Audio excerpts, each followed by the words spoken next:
it was during that time where I was like, this is no way to live. I can't do this. I'd be stuck on this couch one more day. And I made a conscious decision to live. I feel emotional around it. This is a really profound moment for me. I had no choice in that moment. And that was the moment I pulled out my bucket list and started looking at my life. And on my bucket list, I always wanted to do a cross-country bicycle tour. And that's when I found the Pacific Coast. And I signed up that same day. That same day I chose to live, I signed up for the 1,800-mile journey.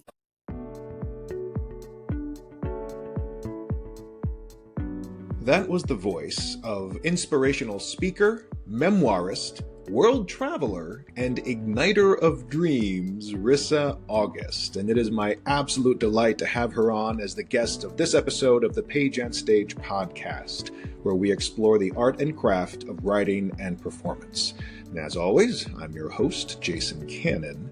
And this week, we dig deep into what it means to redefine your identity and purpose, riding a bike 1,800 miles as a form of healing, and what happens when you name your tumor Bubba. Yeah, but before we get to all that, a brief Page and Stage plug.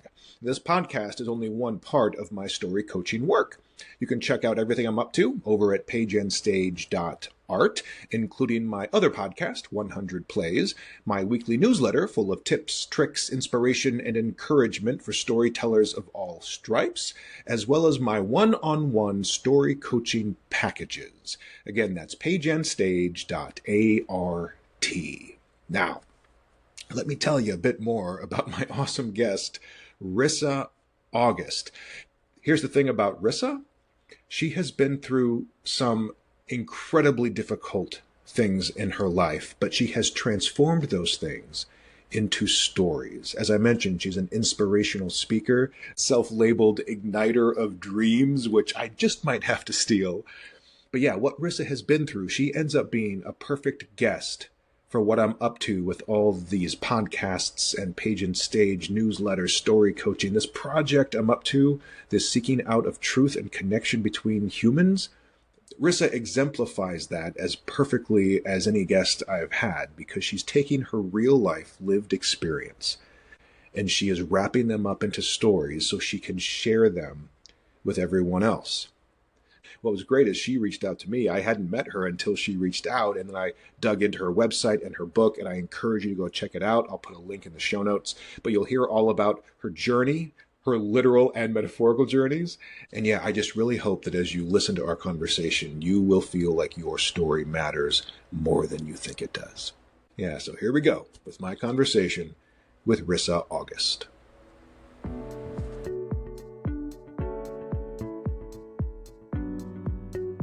I am online here with the one and only Risa August. Such a cool, we were just talking about your name. I didn't even ask about your last name because that's also really cool. But Risa, thank you so much for reaching out and for spending some time with me today. Oh my gosh, Jason, thank you so much for having me on your show. And it's funny you mentioned my name because I hated it growing up. And I couldn't wait to get rid of it. And then when I got divorced, I couldn't wait to get it back. I truly embraced it. So thank you for saying that. You know, I haven't thought about this in years, but there was a time, my mom's going to listen to this, and I don't know if she knows this.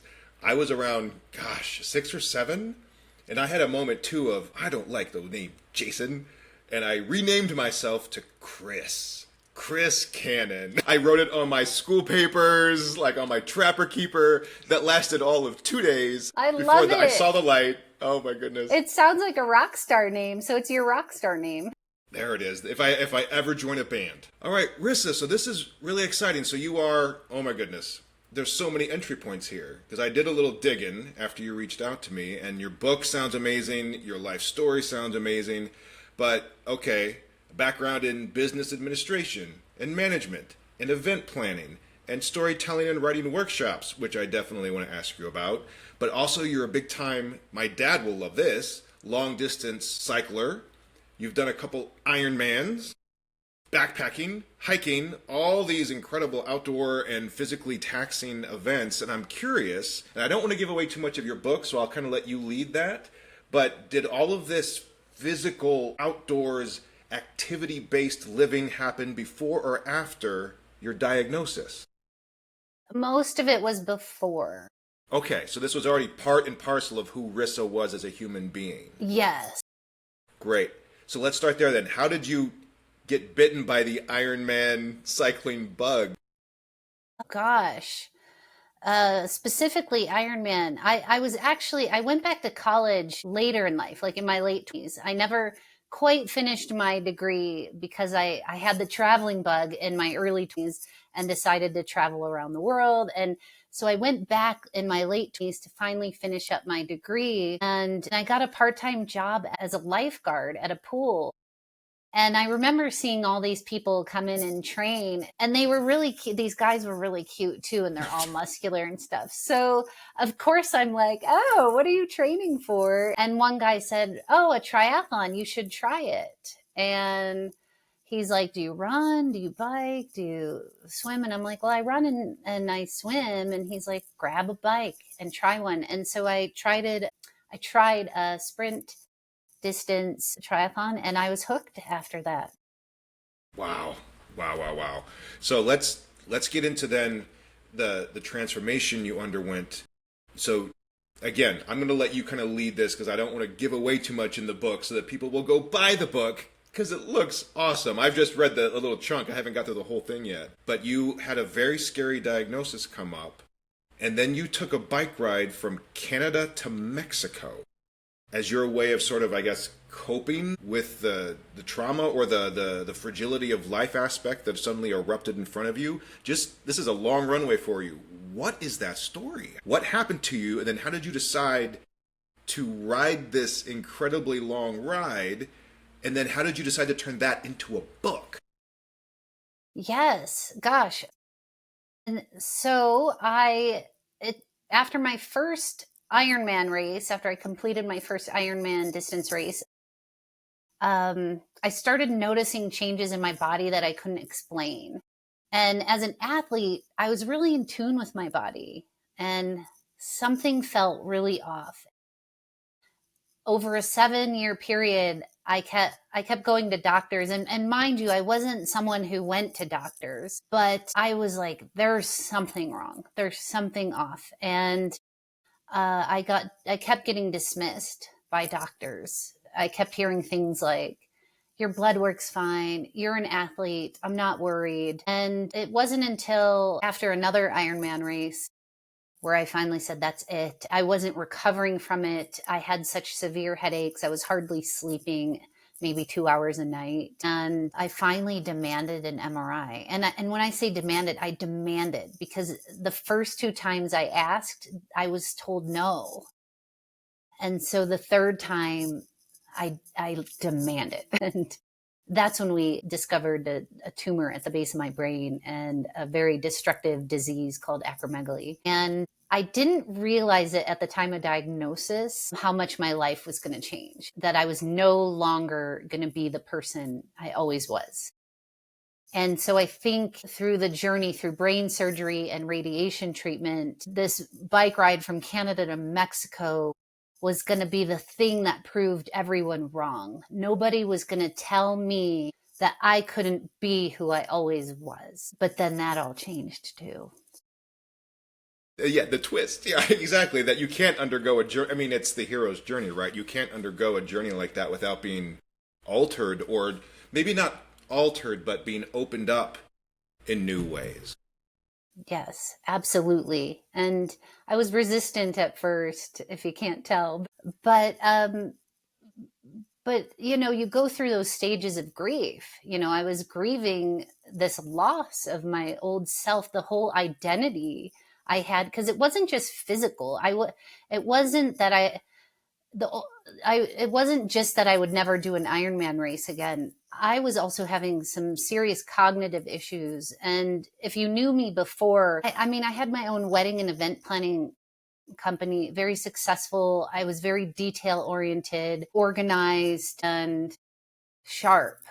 very sharp, and all that was changing as well. You know, you can't, I realize that when they're fishing around in your brain and it's getting radiated, like it can't not have some kind of impact. And so I had to learn to start letting go and embracing the possibilities that was ahead of me. So for timeline, just for clarity here, did you finally get this? Was this ride from Canada to Mexico post diagnosis, pre treatment, or was it during treatment? Or just for the timeline there, you undertook this at a time when you were not necessarily you'd done Ironmans, you'd done 100-mile long road races, and now you were going to put yourself through. I mean, how many days does this take? This I wrote it down, but yeah, 41 days. 41 days, almost six full weeks of riding. But you were in a group, right? You had other people. It wasn't just you by yourself. Yes, essentially. And I can share a little bit more about that. But let me answer your question first. So I had brain surgery in January of 2019, and then radiation treatment later that year. And I think that's when I started to realize I was never going to be the same. Because going into brain surgery, I told my neurosurgeon I had a 250-mile bike event coming up 6 weeks post surgery, and I needed to be I needed to be cleared and ready for that. And he laughed at you. I think he thought he was being punked, because like the look on his face, like, you're joking, right? Like, but in my brain, I really thought I was going to be back on my bike in 6 weeks. But 6 months later, I was barely getting out of bed. And so it was during that time, that 6 months later, and going through radiation treatments, and realizing that they couldn't get the rest of the tumor out. It was during that time where I was like, this is no way to live. I can't do this. Be stuck on this couch one more day. And I made a conscious decision to live. I feel emotional around it. This is a really profound moment for me. I had no choice in that moment. And that was the moment I pulled out my bucket list and started looking at my life in a more expansive way, outside of Ironmans and wedding and event planning. And on my bucket list, I always wanted to do a cross country bicycle tour. And that's when I found the Pacific Coast, and I signed up that same day. That same day I chose to live, I signed up for the 1,800-mile journey. Wow. There's something in there, Risa, about once you have that moment of clarity, you got to grab it. Because if you had even waited a day or two, who knows what excuses you would have come up with, or what obstacles we would have invented. You know what I mean? That's something that action creates clarity. I tell that to writing students all the time, and you're kind of living that out in your life, that the action created the clarity.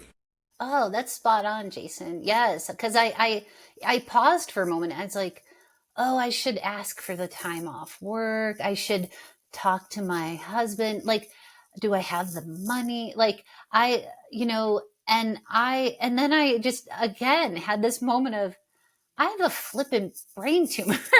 Yeah. And then I hit enter, I'm doing it. Yeah, that was the momentum that propelled me forward from there. Wow. Okay. All right. One of the fun things in your book blurb, and that it's on your website, it's all over the place, is that you named your brain tumor Bubba. And we were, just before we got on, we were talking about the power of names, right? How names they both connote and denote so much information, so much emotional point of view. So in this case, what led you to decide to name the tumor? And once you decided to name the tumor, why was it named Bubba? That's a great question. My mentor, she has a very holistic view on life. And she saw my angst about feeling like my body was failing me. And, I always tried to be so healthy. And how could my body betray me and do this to me? She said, what if you turned it around and started talking nicely to your body?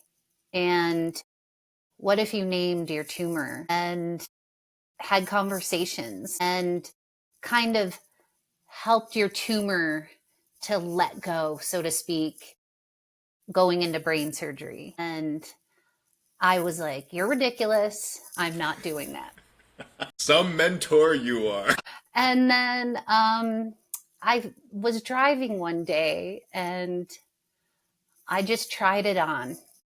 I was like, okay, tumor, let's have a conversation. And what would your name be? That kind of thing. And I'm a big, quirky, awkward, humorous person. I love to laugh. I love to make people laugh. I appreciate dark humor. And I just pictured this tumor in one of my MRI images. He's like this big gray blob, and he almost looks like he has this little head and like a little arm that's like wrapped around my carotid artery. And it looks like this selfie, like this, they're buddying up, and I'm just like, he's a goofball. And Bubba kept coming to mind, and I'm like, why couldn't it be something cooler? Like, I don't know, Aragon or Rocky or Xena, something like. But Baba kept coming to mind, and then the voice that just kept coming to mind was this big oafish, goofy voice, and it just kind of went on from there. And I was studying to become a Gestalt practitioner at the time. So the group I was in the program with, the conversation became all about Bubba, and it just caught on from there. And so sometimes I forget now when people ask me, I'll be like, oh yeah, Bubba and I, and then I'm like, oh my gosh, they might not even know who I'm talking about. Is this your invisible boyfriend, Rissa? Oh my gosh, this was going to be my next question too. Gestalt, right? Because that's in your bio as well, and I'm not super familiar, but it sounds like, and you mentioned your mentor and a holistic approach. That's I did a little research on it. It sounds like those things dovetail that holistic approach. So was your mentor part of your decision to pursue this practice of Gestalt? Talk a little bit about what Gestalt is and why it's something that you gravitated toward as you were recovering. I started the program before that, but if you believe in everything happening for a reason, that's probably why I started the program, because it was a saving grace almost. It was just such a valuable part of my journey. And so yeah, I would say, no accidents, right? Yeah. Yeah, there's a point of view on time there. There's a point of view on, it's not necessarily for a reason, but it's almost like you were preparing in advance and didn't even know it. Yes. Yeah. Yes, exactly. So because I was very much someone who lived in my head, everything had to be logical and make sense. And when all this started unfolding, nothing made sense. I couldn't understand. I'd been so healthy all my life, and on and on and on. And why is this happening to me? And that all shifted, and now it happened. Now I can see it as it happened for me. Right. Not to you, but for you. Yeah. Which again is just a storyteller hack. Just for those who aren't familiar, just what are some of your, I don't want to necessarily say core tenets. I don't know if that's the right language, but as a Gestalt practitioner, what does that mean in terms of how does that manifest in your day-to-day life? And I know you're also a speaker, motivational speaker, and coach and teacher. How do you bring those ideas to bear when you're working with other people? Yeah, so Gestalt is a German word that loosely means whole or wholeness. And so Gestalt is a very non-traditional approach to, any kind of therapeutic modality. So it's very experiential. There's no structure to it. It's essentially meeting your client where they're at in a coactive manner and guiding them to find their own answers. Because I think most people can understand that we could have people who've gone through what you've gone through and they can tell you what you should do, where you should go, but you don't really understand it until you go through it yourself, until you come to, it's kind of like that thing where someone could tell you something 100 times, but it's the 101th time where something clicks, and it doesn't even matter that they said it all those hundreds of times. And so it's like, how do I guide someone in getting there on their own? I can see it, sometimes, how you can see, your friends going through a hard time, or maybe they're in a relationship and you could see all the reasons why they shouldn't be in that relationship, but they won't listen to you. They have to get there themselves to realize this doesn't serve me anymore and I'm going to let it go. So as a coach, that's how I operate. Yeah, no, that you're speaking my language there, because when it comes to like directing an actor or helping a writer find their own, you can't write it for them. You can't act the scene for them. You want to resist even giving a line reading, but you can see something in them that they don't even know is there yet. And so it's what's the great definition of tact? It's keeping the dog from peeing till you get to the fire hydrant. I've never heard that before, but I like it. Yeah, that it's I can't do it for you, right? That's kind of what you're saying here, is that you can't do it for the client, but man, you can root for them, you can cheerlead, you can drop as many hints and clues and suggestions along the way. But that moment when you see it ding for them, man, there's nothing like that moment. Agreed. Yes. Yep.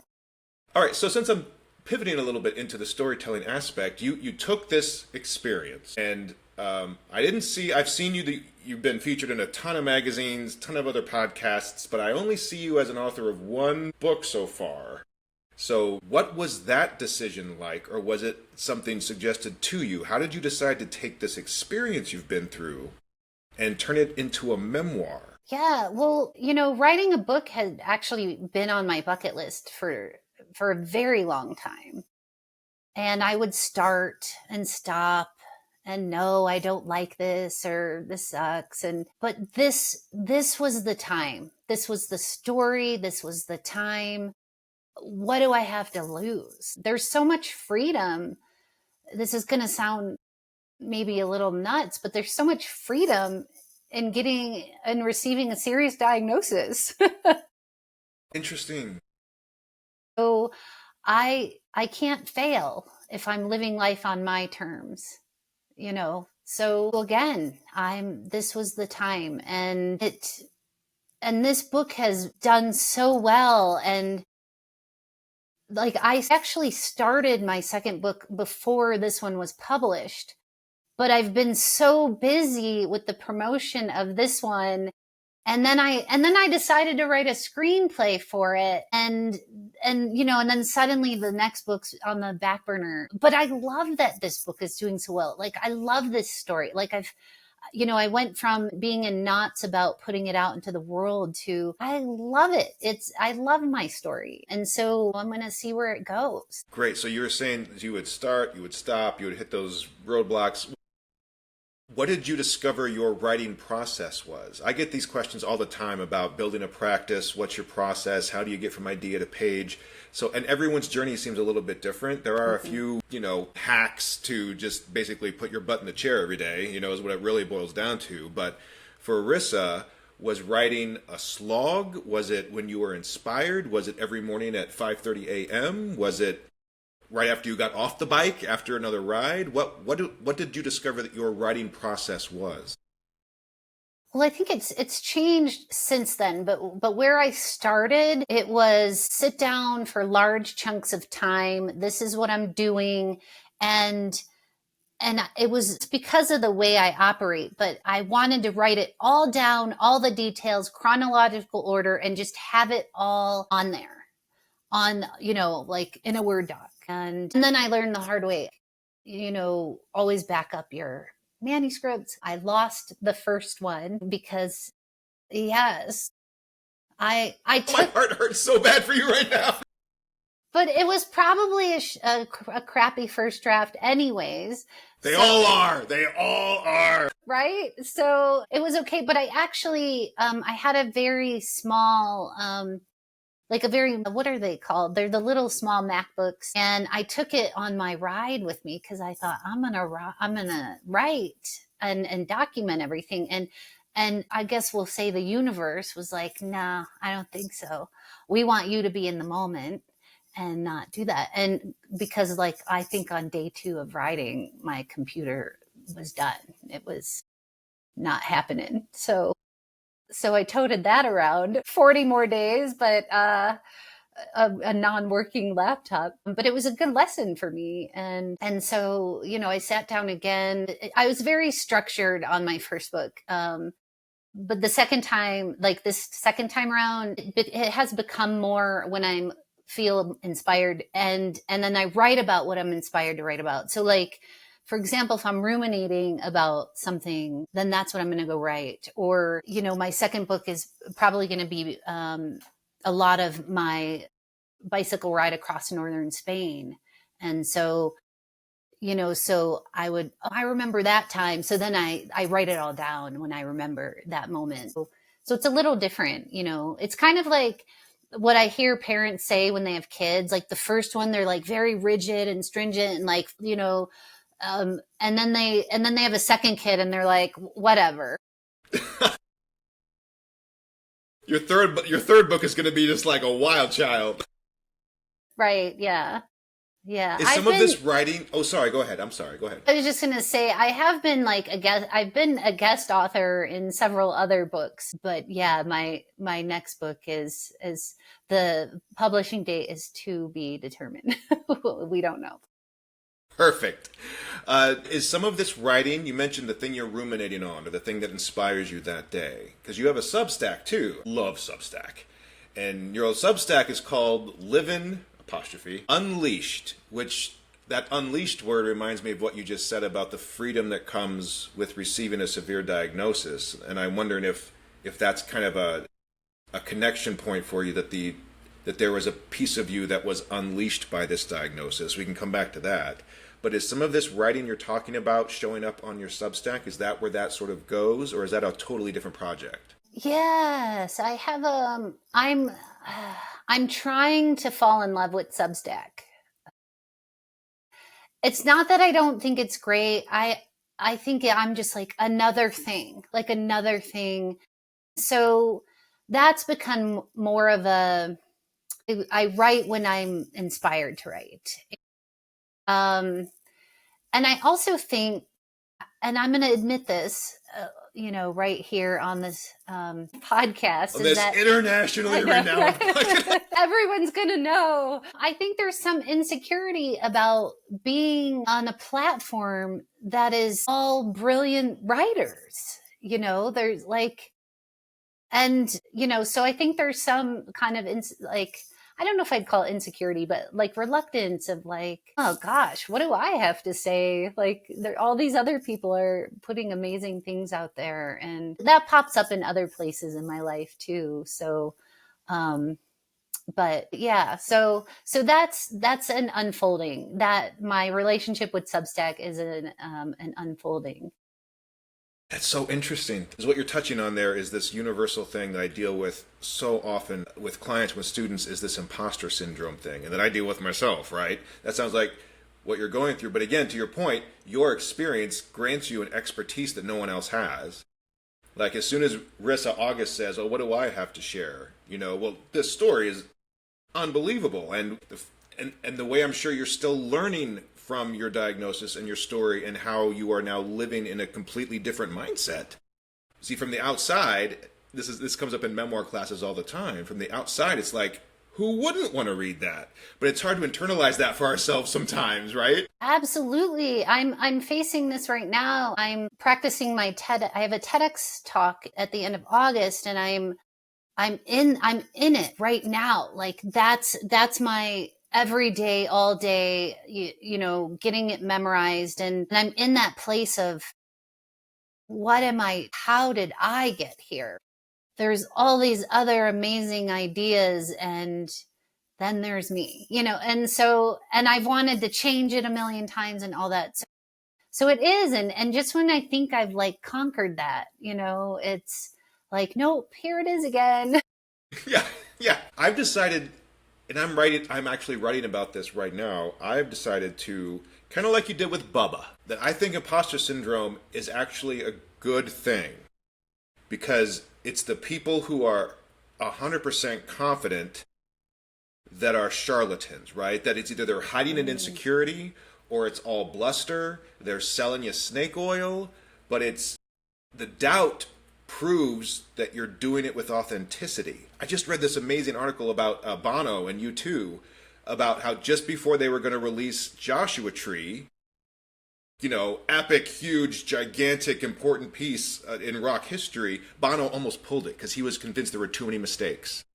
He didn't think the gospel was right. He didn't think his voice was right. There had been creative friction through the whole process. I still haven't found what I'm looking for. They had built that from the drum beat up. Where the Streets Have No Name, Brian Eno, who was producing, hated it so much. It was taking so long. They had to physically hold him back from erasing the tapes. I mean, and you think about it, looking back with Joshua Tree, of course. How could you not know it was going to change the world? Right. It almost didn't exist. Yeah. Because of, I would call that imposter syndrome. I would 100% call that imposter syndrome. Wow. And I love that you just mentioned U2. I saw them at the Las Vegas Sphere in January last year, and they had all these exhibits and documentaries about them in the Vegas area. And I love their story. I'm such a big fan now. I kind of always liked them, but then how when you get to know them as people, then you're like, and then you feel connected, like really, wow, they're humans too. Right. Right. Yeah, exactly. They don't live on some mountaintop. Right. They also go to the bathroom. So you mentioned Spain a bit ago. This was also in your bio. I wanted to ask you about it because it was so particularly worded. A pilgrim of the Camino de Santiago in Spain. So what is the Camino de Santiago in Spain, and what does it mean to you? Because pilgrim is a very intentional word, because I don't know if that's a bike ride, if that's a hike, if that's a mountain. What is the Camino de Santiago, and how did you become a pilgrim? So the Camino de Santiago in northern Spain, the original Camino, because now there's all kinds of offshoots, but it's a 500-mile pilgrimage, and it dates back to, my gosh, I just looked this up the other day, and I think I'm gonna like pull I have a radiated brain card. I don't remember. More than 20 years ago. Oh my goodness. Yes. Hundreds of years ago. I think it's the oldest kind of like walking pilgrimage route. I don't know if just in Spain or in all of Europe, but it's very, very old. And it's the route I took is the St. James Way. And so people backpack, start this journey, and then they finish in Santiago de Compostela. And I wanted to do that, but my body had changed so much. I don't think I could ever backpack that far again. It's painful for me to walk probably more than 1.5 miles, because of what the disease has done to my body. And so I remember asking myself, like, well, how can I do this? How is this possible? And I started seeing that people started biking the Camino for various reasons, maybe time constraints, or for me, it was medical. And I was like, wow, I might not be able to hike it, but I can bike it. I can still bike. And there was nothing easy about it.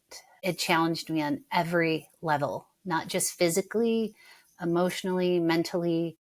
It was probably one of the hardest adventures I've been on, and I would never trade it for the world. Let me ask you this. So you mentioned you're writing a screenplay of The Road Unpaved, your journey from Canada to Mexico, 1,800 miles on a bike. You just mentioned this 500-mile bike ride in Spain.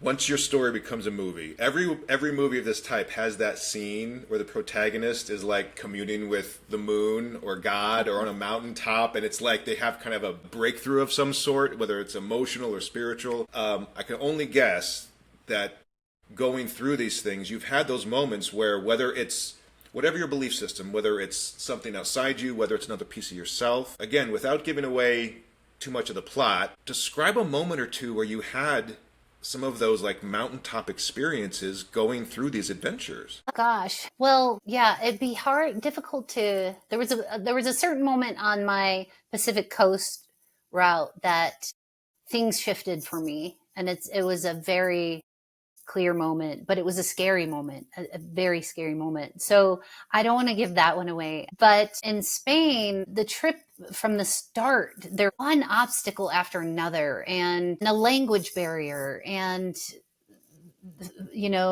food, and the types of food, and having a bike and being a cyclist on this pilgrimage. The pilgrims, I don't like to call them hikers because it's more than hiking, but they didn't like the cyclists. They thought that was, that's not how you make this pilgrimage. And so it was one thing after another. But on the first day, I was on the roughest, most challenging terrain. I had to climb a mountain on my bike and go down the mountain. And I realized I dropped my phone. And my phone had all my maps, my GPS, my emergency contacts, like all the information I needed to even know where I was going, like the hotel or the lodge I was staying at, or wherever. And I'm at the bottom of this mountain and I'm exhausted, and I don't know, looking up the mountain, and I'm like, there's no way I can climb that mountain and look for my phone. And it was a complete moment of surrender. I just started bawling, and I did not know how I was going to proceed. It was an incredible moment of humility and, Yeah. yeah, probably feeling terrified. Yeah. Fear. Didn't have the MacBook in your backpack to the cloud. Well, apparently you must have figured something out to get past this, because you did finish the pilgrimage. Did you get another phone? Did someone find it for you? Like, how did you navigate that? Yes. So I gave myself the space to have that meltdown. And then, Of course. and then that other part of me, that survival part, kicked in. Okay, what needs to happen here? What do I need to do? And so I started reaching out to like the pilgrims, or where we were called Pellegrinos, but the hikers started coming through. And did I say Pellegrinos? Peregrinos. Sorry. And so the hikers start coming through, and I'm asking, and most of them didn't speak English, but I found two younger guys who did, and they let me borrow their phone. I called my emergency contact, and which was someone I didn't know. It was just an emergency contact I was given if I needed it on this route. They were not friendly to me at all. They were like, I don't know how you expect us to help you. So then I'm crying again. And then I meet a woman who's Brazilian. So she speaks Portuguese. And we were trying to explain what happened. And she's like, write a note. And she found a piece of paper for me, and a pen that barely worked. And I was going to leave a note under a rock saying, if you found a phone, I'll be staying here, tonight. And I just resigned myself to that. This is what it is. And I'll figure it out as I go. And just as I was getting back on my bike, this, gentleman comes out of the woods, and I'll never forget it. He's wearing a blue, like, hiking top and gray hiking pants. And then I just thought, I'm just going to ask one last person before I head down the road. And I said, did you find a phone? I didn't even expect him to speak English. And he looked at me and he said, yes, I did. And I knew I'd find you here. Yeah, it gives me the goosebumps reciting that moment. And yeah, he was from the UK, and I started bawling. And so again, it was an opportunity to surrender and let go, and it's going to all work out. That's just like, I got I've got like chills. Like in a different world, that would be like the perfect meet cute in a rom com. Right? We did chat for a while. We probably sort of flirted. Yeah. but That's but yeah, amazing. he was a high walker and I was a cyclist, so it wouldn't have worked out It anyway. never would have. Yeah, those not Pellegrino, Peregrinos, right? Peregrinos, yeah. Those darn Peregrinos. Oh my gosh. Okay, I have two more questions before we get to the wrap here. In your bio, it also says that you've been to 26 countries in your world travels, and I'm curious if there's one or two that you would recommend to the listeners more than any others. Like, what are your two or three favorite countries you've been to in terms of experience? Yes, well, I can name that right away. This actually wasn't my trip. When I was married to my husband, and we would plan a big trip like every other year. And I had been wanting to go to Peru for a long time. Mm. And he's like, I want to go to Nepal. And I was like, okay, we'll go to Nepal this time, but then we get to go to Peru next time. I did not expect to fall in love with Nepal, and I did. I mean, first of all, it takes forever to get there, and and you end up on scary airplanes and world's most dangerous airport, or yeah, and there was just it was so far from anything I'd ever experienced before, and the culture is amazing, and the people were amazing. Like I absolutely loved it. I didn't want to leave. We got delayed. You have to fly into this little village called Lukla, and it has you're landing on this very short runway on the side of a mountain, and it's terrifying. And the mountains are bigger than anything you've ever seen in your life, and I don't necessarily, I love traveling. I don't necessarily love flying, but we got delayed in Lukla on the way back, and I was delighted. I didn't want to leave, and everyone else like, I want to get back. And I was just so secretly like happy. And it's a magical place. Amazing. All right, Nepal, everybody, add it to the list. I mentioned this several minutes ago, but I wanted to come back to it. You've been to several storytelling and writing workshops. And I'm super interested in this because that's also part of what I do. I work with a group called In Your Bones Strategic Storytelling, and we do these storytelling workshops, and it's just, they're magical. It's amazing what happens when you give people the space to tell their story authentically, right? And not in a performative way, but in an honest way. Because we work mostly with people who aren't creatives, or trained storytellers, and they blow you away. And I'm curious what kind of workshops you went to and what some of your strongest, most impactful takeaways were from those workshops. Were they part of your writing process? Were they just for fun before you started writing, after you wrote? Just kind of another long runway there for you, but your storytelling and writing workshop world, what's that been like for you, Risa? Gosh, what has that been like? I think it all started for me that moment I demanded that MRI, because it really was the first time I found my voice. I was always so shy and quiet, and I did what I was told, and I followed rules, and I obeyed, and I never would speak up to someone that I thought, especially someone that it's more in an authoritative position, like my doctor, like, well, she must know. But there was that moment of, well, no, I know me better than anyone else knows me. And so I think that's what started my storytelling in a weird way of like finding my voice for the first time. And then the writing was kind of always something I did, but actually talking about what I write. And I remember being so fascinated with other people's stories and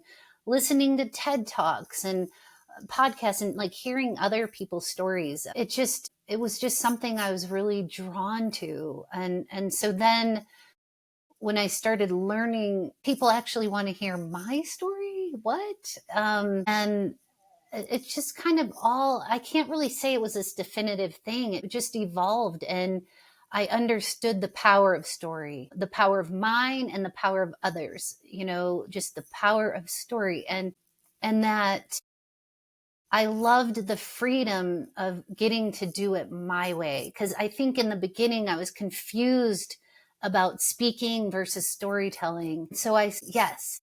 Because I signed up for Toastmasters and National Speaker Association, and I had to follow all these rules, and I couldn't say or do my quirky hand gestures and I was like, well, that's no fun.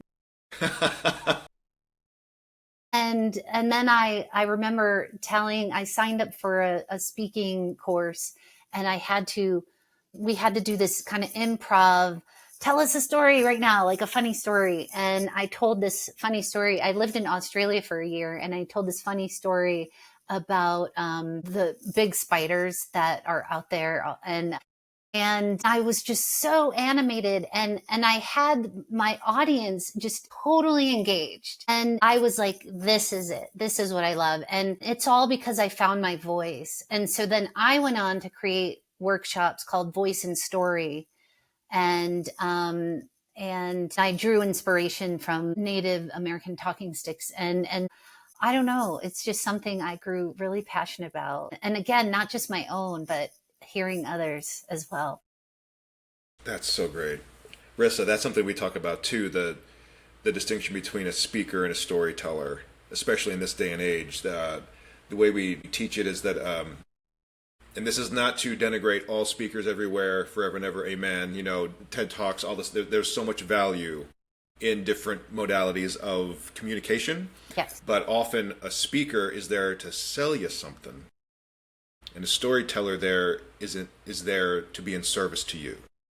Love that. Right? That's the Yes. key distinctive thing, that as we're training these people up, as long as you're in service to the audience, I don't care if you say, is it cleaner if you don't? Sure. But if that's just something you haven't trained out of yourself yet, okay, at least you're being yourself. Yes. Right? To your point, your big crazy hand gestures, everything else, but it's honest. Right? You're not selling soap. So it lands in a way that's so much more authentic. Absolutely. And I'm glad you said that, because that's another place imposter syndrome shows up for me, because I do a lot of the more rigid speaking. I do a lot of that. I travel around the country speaking to medical professionals and stuff. And so, and I'm okay to follow those rules. But what I've heard, my feedback from so many people, and including a lot of these medical professionals, are like, oh my gosh, your talk was so good because you're so authentic. Yes. And that's true. I don't want to be anything else. Yeah. Nothing else but Rissa Unleashed. Exactly. Yes. Oh, this is so great. Rissa, thank you so much. I'm going to turn to the spotlight now. Just a few quick questions to wrap up. What is your favorite story that you are currently reading or watching? Oh my gosh. I wrote down these answers and I forget what they are. My favorite story that I'm reading or watching. Oh my gosh, I can't believe I wrote this down and I forget. I'm just completely drawing a blank because I was so excited about these questions, and I know you in your email it was like, these are great. Yeah, but The Tao of Pooh by Benjamin Hoff. It's basically an adult perspective on how to embody kind of the life that Pooh lived. Winnie the Pooh? Winnie the Pooh. That's so great. And it's really profound. I recommend it for everyone. It's not a children's book. It's more about that mindset of just going with the flow and whatever. And when people think things aren't working out, they will. They actually are. They're unfolding perfectly. And just kind of his happy-go-lucky, laid-back attitude. And so I love that story. And it's one that I'm revisiting because I do fall back into that place of just wanting everything to go this way and according to plan.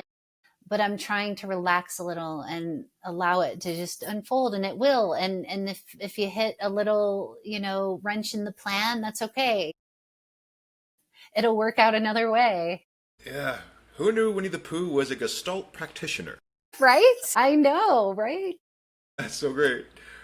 All right. If you could ask any one person any one question, who would that person be and what would you ask them? Yes. So this one, if I remember correctly, I was thinking David Bowie. Okay. I would want to know, like, and I can't remember the exact question I wrote down, but it was something around like, did you do it your way? Did you do life your way on your terms? Hmm. And, there was he just pushed so many boundaries and stepped outside the box and didn't care. Maybe he did. I don't know. But, Right. That's the question. yeah, yeah. So, but there's just something I just always found so fascinating with how he lived his life. And I loved his music, and he's super cute too. So. All right. What is the best advice you have ever taken? Gosh, there's so much advice. I'm thinking right now what comes to mind is this quote that it's like I heard it at the moment I needed to hear it. It probably wouldn't have made sense any other time, but it was when I was going through my divorce, and I thought I was finished with the marriage. I thought it was done. And then when the actual divorce, like the legal proceedings came, I fell apart. Like there was just this incredible grief around this dissolution of this relationship. And I couldn't understand that.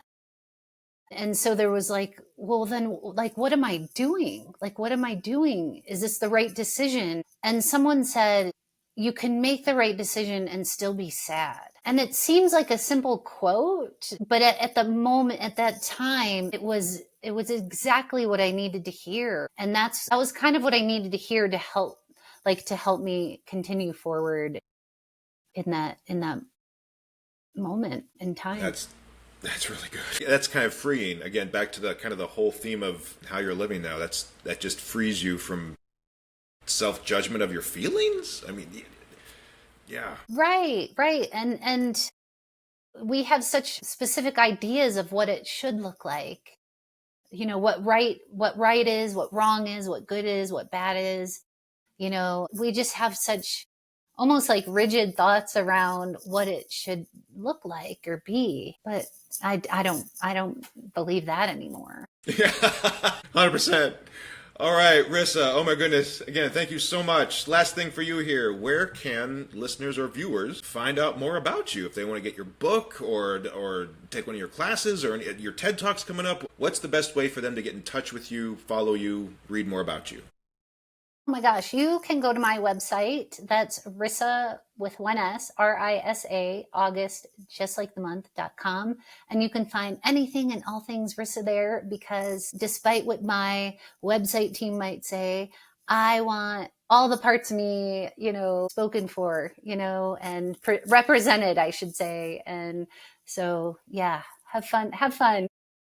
The one-stop shop. Fantastic. Risa, again, thank you so much for taking the time and your vulnerability and your authenticity here. Just really appreciate it. And everyone, I'll put a direct link to risaaugust.com in the show notes, although that's pretty memorable. And Risa, yeah, when your TED Talk comes out, anything else, let me know and I'll send an update. But thank you so very much. Thank you, Jason. I'm so grateful to be here and to have connected with you. Thank you. You've been listening to the Page and Stage podcast. All my thanks to this week's guest and to all of you out there for listening. You can learn more about all my guests and access their websites and projects in the show notes. If you enjoyed or found value in this podcast, I'd like to ask a quick favor. Leaving a short review or comment helps me out a ton. It tells the algorithmic overlords that people are listening, and it helps other folks discover the show. So if you can post a review over at Apple Podcasts, and I've left a link and easy instructions in the show notes, or leave a comment on this episode on Substack or YouTube, wherever you happen to be listening or watching, I would be incredibly grateful. Plus, I do my absolute best to respond to every comment. Let's get into a fun conversation. I use an incredible online app, Riverside.fm, to produce this podcast. If you are interested in creating your own podcast or other audio or video content, I cannot recommend them highly enough. I left a link in the show notes so you can check them out for yourself. Both of my podcasts live over at pageandstage.art. And if you visit, you can even sign up for free to receive every future episode right into your inbox, as well as my weekly newsletter full of tips, tricks, inspiration, and encouragement for storytellers of all stripes. Again, that's pageandstage.art. Thank you again for listening. And until next time, I'm Jason Cannon, and I cannot wait to hear your story.